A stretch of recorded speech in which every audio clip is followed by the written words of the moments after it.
Dave the hamster, old haunts.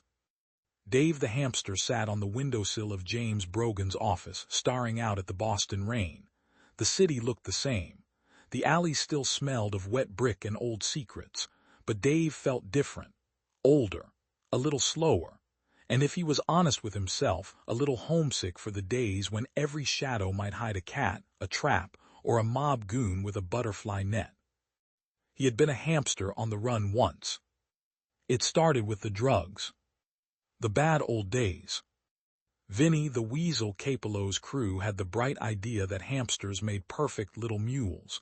Small, quiet, easy to hide in a coat lining or a false-bottomed toolbox.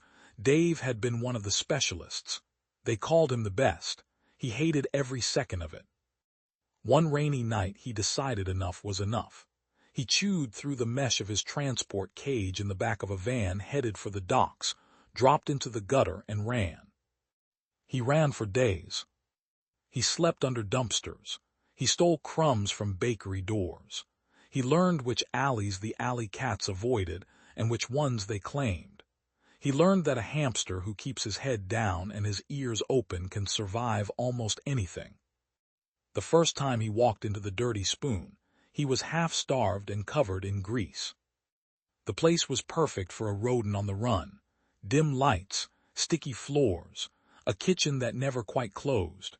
The cook, a massive man with a heart bigger than his apron, spotted Dave under a table and just sighed. "You again," he said, like he'd been expecting him. He set down a saucer of water and a piece of toast. "Stay out of the soup and we won't have a problem." Dave stayed 3 nights. It felt like home. The memories. Years later, Dave wandered the same streets, small paws quiet on the wet pavement. He passed the alley where he'd first met Marmalade. The big orange cat had been hunting mice. Dave had frozen. Marmalade had blinked, then said, in that lazy, aristocratic voice of his, "You're too small to be dinner and too interesting to ignore. Don't make me regret this." They had been friends ever since. The oddest team in Boston, a hamster and a cat who somehow made it work.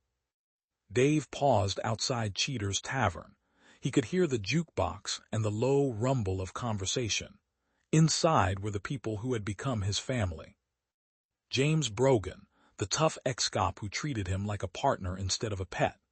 The Major, quiet and deadly, who once told Dave that size didn't matter when the heart was in the right place. And Marmalade, who still pretended he only put up with Dave for the free fish, but who had once carried him 3 blocks in a rainstorm when Dave's legs gave out. The reunion. Dave slipped through the gap under the door of Cheater's and made his way to the usual table. Brogan looked down and smiled. "There he is. Thought you'd gotten lost in the past." Dave climbed up onto the table, shook the rain from his fur, and settled in the middle of the ashtray empty. Of course, Brogan had quit for the night. "Just visiting old haunts," Dave said. "Remembered the Dirty Spoon. Remembered the night I ran from Vinny's boys. Remembered thinking I'd never have friends like this." Marmalade, stretched across the back of a chair, opened one eye. "You still don't.